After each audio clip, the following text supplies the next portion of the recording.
Can I ask you about Doug Crosby? Talk about him. Uh, It's not gonna hurt our Joe anyone, because he might be judging their fight in the future. No, no, I don't think I don't know if he's judging anymore. I got to think after this last stunt. I mean, there was this noise around him, but then they didn't discipline him. I don't. I think he's not fired or anything. That's interesting. Yeah, it's kind of. I mean, when I'm talking about people that shouldn't be sitting cage side, I think he's like pretty mentally unfit for the planet, let alone having somebody's career in their hands. I mean, the guy was on Chael Sonnen's. Chael deleted that podcast, so there had to be something. Um, he said it's the things that make mixed martial arts. It's the in. What did he say? The mistakes are what makes judging beautiful or makes the sport beautiful. The mistakes in judging are uh, what makes the sport beautiful.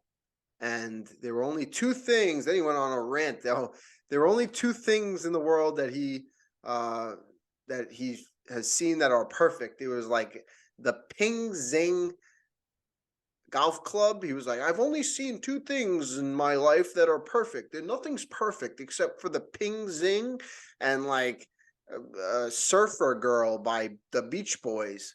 I go, this guy's judging fights.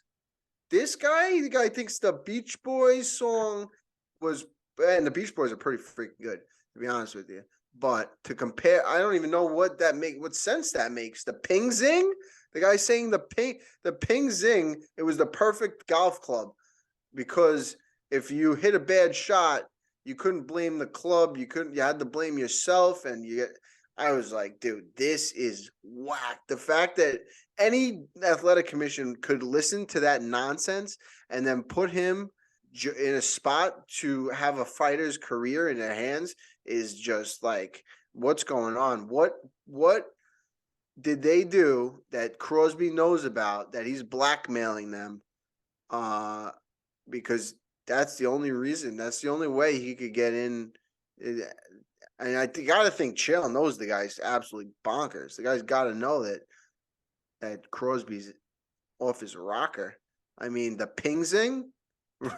What the hell am I listening to?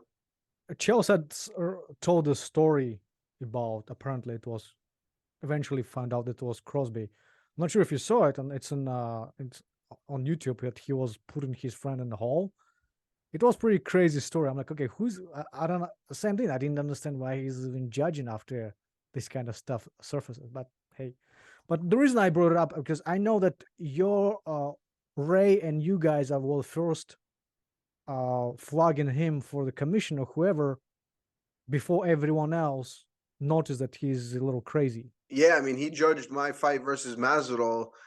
Two judges had it 29-28 for me. And then he was the only judge that had it 30-27 for Masvidal. And I mean, you might be able to, the first round, him.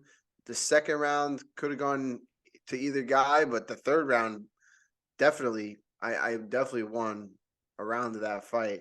And for him to go 30-27 one way. And then you see every single card that's like that is like there's one outlying judge. It's Crosby. He's always the guy and he always wants to talk to fighters in private. That's the thing. It's like let's have a public discussion with Crosby, and he won't go on anybody's podcast but Chael's.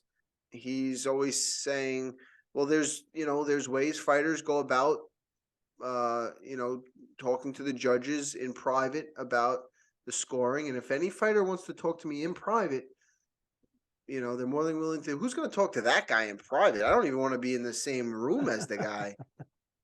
But yeah, let's have a public discussion with Doug Crosby. People will be shocked at that. If you have a public, I mean, I would love to see him get on the mat and demonstrate five moves. Let's see you do a double leg with the head on the outside, single leg with the head on the outside, single leg with the head on the inside. Let's give him like 10 moves to do and see what his knowledge is on fighting. I would love to see that. I can't imagine there's much.